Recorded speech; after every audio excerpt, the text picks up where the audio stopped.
Asterisk, the Westfield Auto Gallery wasn't just any garage, it was the cathedral of cars. Inside its towering walls of steel and glass, under soft spotlights and polished concrete floors, machines worth more than most houses sat in reverent stillness. Mechanics didn't walk here, they glided. Tools were laid out like surgical instruments. Every corner gleamed with obsessive care.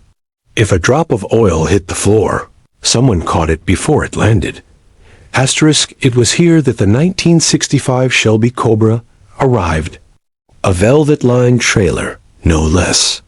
A $1 million masterpiece in Wimbledon white with guardsman blue stripes. Every bolt, every panel, every fiber of its leather interior whispered prestige. It had belonged to Vincent Aldridge, a real estate tycoon with a private jet, an island off the coast of Belize, and a growing obsession with vintage performance. Asterisk, but now the Cobra sat wounded. It had been trailered in with engine trouble stuttering on ignition, choking on throttle, coughing like an old man in the cold. And this was no ordinary malfunction. 5 master mechanics had spent 4 days trying to diagnose it. Fuel lines? Fine. Plugs? Perfect. Timing? Allegedly correct. Yet the car refused to perform. Asterisk, tension thickened in the air as another failed. Attempt left the Cobra wheezing like a tired beast. One of the techs slammed his wrench down. "I don't get it," he muttered, wiping sweat from his forehead. "Everything's reading clean." Asterisk, everything's not clean, another barked. If it were, the damn thing would be purring. Maybe it needs a full rebuild, suggested a third, cautiously. No way. Aldridge'll have our heads if we touch that block. Asterisk word was that the millionaire was already shopping overseas for someone to handle the repair. Germany, maybe Japan. "The Americans failed me," he'd said in an email that had been accidentally forwarded to the entire garage staff. The shame was heavier than a blown transmission. Asterisk, that's when Lila walked in. Asterisk, she didn't come through the front like a customer. She slipped in through the back, wearing overalls 2 sizes too big and a faded hoodie with one sleeve rolled up and the other hanging limp. Her hair was tied in a messy braid, and grease smudged her right cheek like war paint. Asterisk, no one noticed her at first. Asterisk, she was small 12, maybe just turning 13. She didn't speak. She simply stood in the shadow of a tool cabinet, watching. Asterisk, Lila had grown up in the gallery. Her father, Reggie Green, was the floor sweeper. Not a mechanic. Not even a junior tech. Just the guy who cleaned up after everyone else. But Reggie had loved cars in a way that could not be taught in schools. When Lila was 5, he gave her a broken carburetor to play with. By 7, she could tell the difference between a 4-stroke and a 2-stroke just by sound. By 10, she was helping him rebuild lawnmower engines for side cash. Asterisk, and every evening after school, while her father swept floors and emptied oil pans, Lila would sneak peeks under the hoods of Ferraris, Lamborghinis, McLarens, and Cobras. She'd listen to the way mechanics talked half code, half poetry. She didn't interrupt. She didn't need to. She was learning. Asterisk, that afternoon, as the Cobra coughed its way into another failed startup, Lila stepped forward. "I can fix it," she said simply. The silence was immediate. Then came the laughter. Not cruel, but sharp. Disbelieving. Asterisk, one of the older techs, Barry, shook his head. "That's adorable, kid, but this isn't a school science project." Asterisk, "I'm serious," Lila said, setting her dented red toolbox on the floor with a soft thud. Asterisk, "Come on," someone chuckled. "She probably thinks Timing Chain is a jewelry brand." Asterisk, "I know what's wrong," Lila insisted. Her voice wasn't loud. It didn't need to be. Something about the way she said it, like she was sure.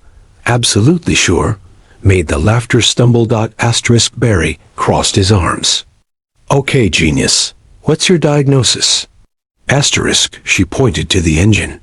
Your camshaft timing is a tick off. Microseconds, probably. It's just enough to throw the ignition curve. And that wire. She stepped up and lightly tapped a frayed section of the ignition lead is grounding out under pressure. Asterisk, the group fell quiet again. She hadn't guessed. She hadn't hesitated. Asterisk Barry blinked. You heard that?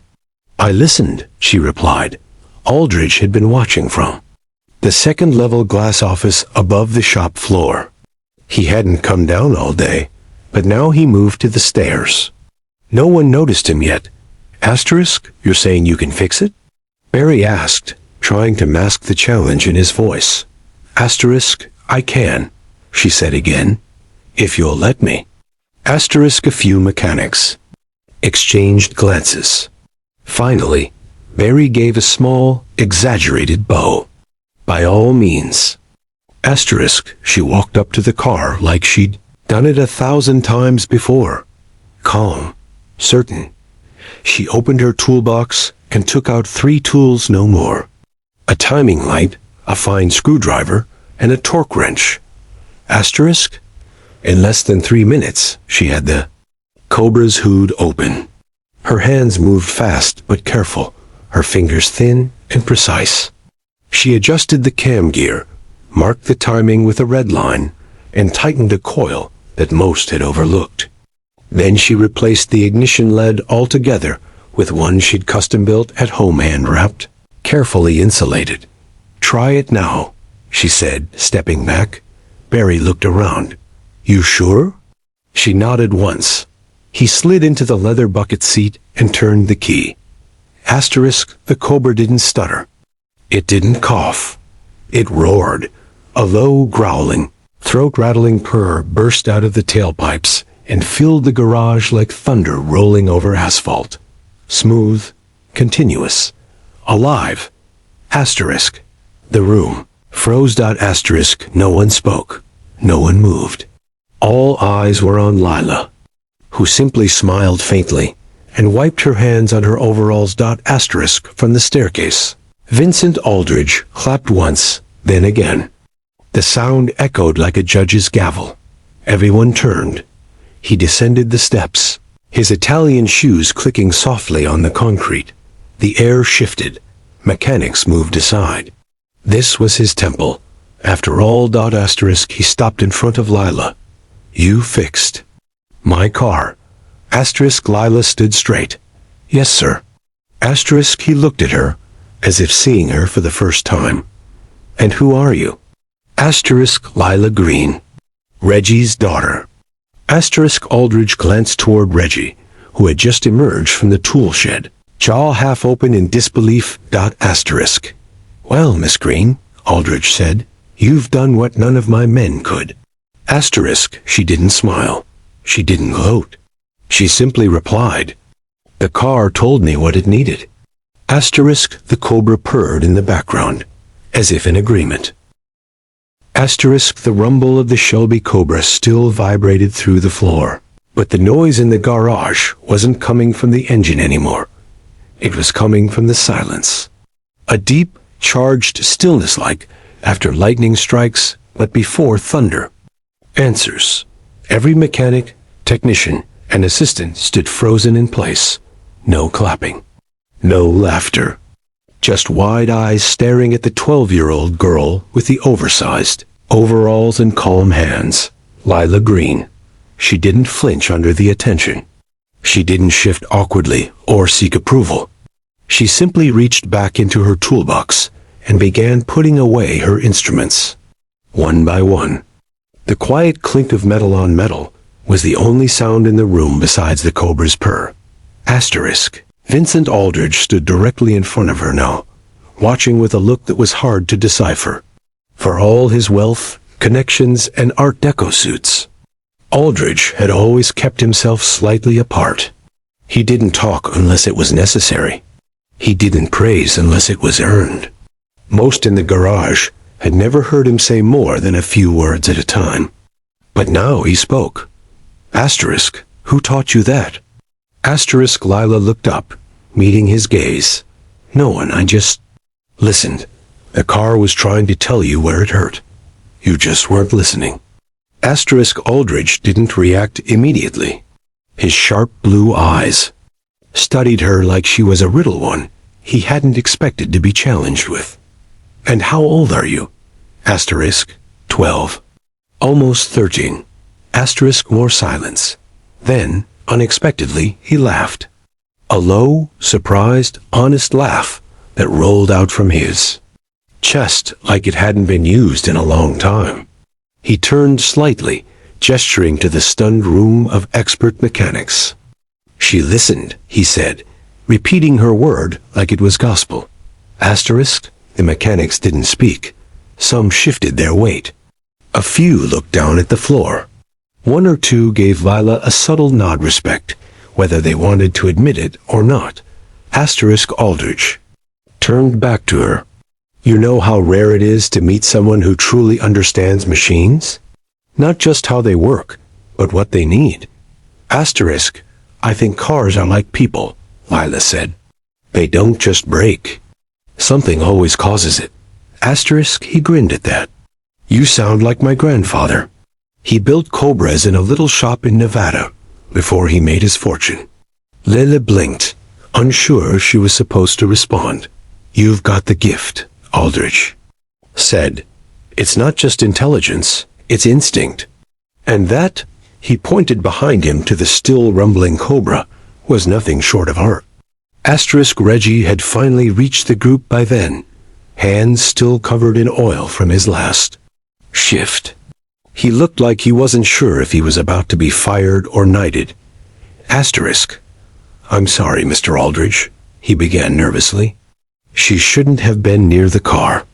I'll talk to her. Asterisk Aldridge held up a hand to silence him. Mr. Green, your daughter just saved your job, and possibly everyone else's in this building. That made Reggie stop mid-breath. Aldridge turned to the crowd. This garage has been trying to fix that Cobra for 4 days. Every diagnostic tool, every seasoned expert. Nothing. And then this kid, this 12-year-old girl walks in, listens for 5 minutes, and solves what none of us could. Asterisk, he. Let that sink in. Now, I don't know how you all feel about that. Maybe it bruises your pride. But to me, it says one thing. Talent doesn't always wear a uniform. Asterisk, nobody moved. Nobody dared to interrupt. Asterisk, then Aldridge stepped back, crouched to Lila's height, and looked her in the eyes. What do you want to do with your life, Miss Green? Asterisk, she hesitated. I want to build engines, fix things. I want to design something that's never been built before. Asterisk, he nodded slowly. Good answer. Asterisk, then, in a move no one saw coming, Aldridge pulled a sleek silver business card from his coat pocket. Embossed, no logo, just a name and number. This is my personal line. I want your dad to call me this week. You've earned a seat at the table, Lila. I don't know exactly what that means yet, but I promise it'll be something big. Asterisk, she took the card, her fingers trembling slightly for the first time since she walked into the garage. Thank you. Asterisk, he stood again. In the meantime, he added, turning to Reggie, I want to sponsor her for anything she needs. Tools, education, certifications, competitions. She's got more raw ability than most master techs I've hired in my life. Reggie just stared, eyes glistening. As Aldridge walked away toward the exit, he called out over his shoulder, Someone get her a clean workbench. She's earned it. By the next morning, the garage was buzzing with more than just engines. Asterisk, the story had leaked. One of the younger mechanics had recorded the engine startup and Lila's adjustments on his phone, uploading it to a private mechanic forum. From there, it spread like gasoline on fire. Asterisk, within hours, headlines flooded social media. Asterisk, 12-year-old girl fixes millionaire's Shelby Cobra. Entire garage falls silent. Asterisk. Who is Lila Green, the prodigy of pistons? Asterisk. Vincent. Aldridge offers sponsorship to tween mechanic who fixed his priceless Cobra. Asterisk. Local news vans lined the street outside Westfield Auto Gallery. Talk shows were calling. One national engineering podcast requested an interview.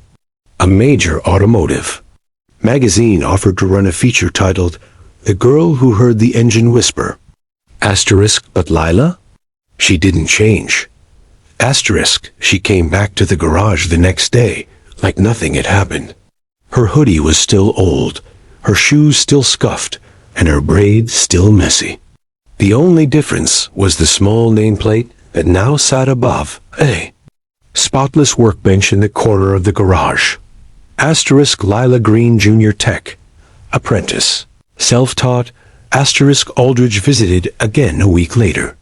This time with a photographer, a sponsorship agreement, and a letter of recommendation addressed to the National Institute for Automotive Excellence, encouraging them to waive their age requirement for Lila.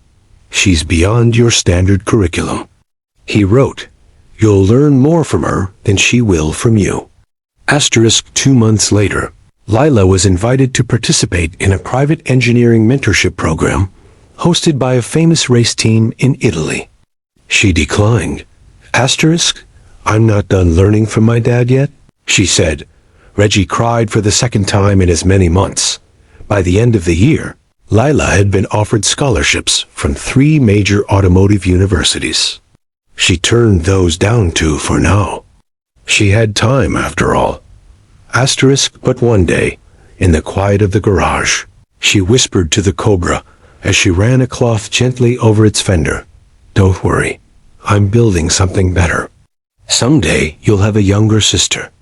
Asterisk. And she meant it. Asterisk. Because sometimes greatness doesn't walk in with a resume. It doesn't carry a degree or wear a uniform. Sometimes greatness walks in with scuffed shoes, a quiet voice, and grease on her cheek. Asterisk. And sometimes, when $1 million engine refuses to purr for anyone else, it waits for someone who can truly listen.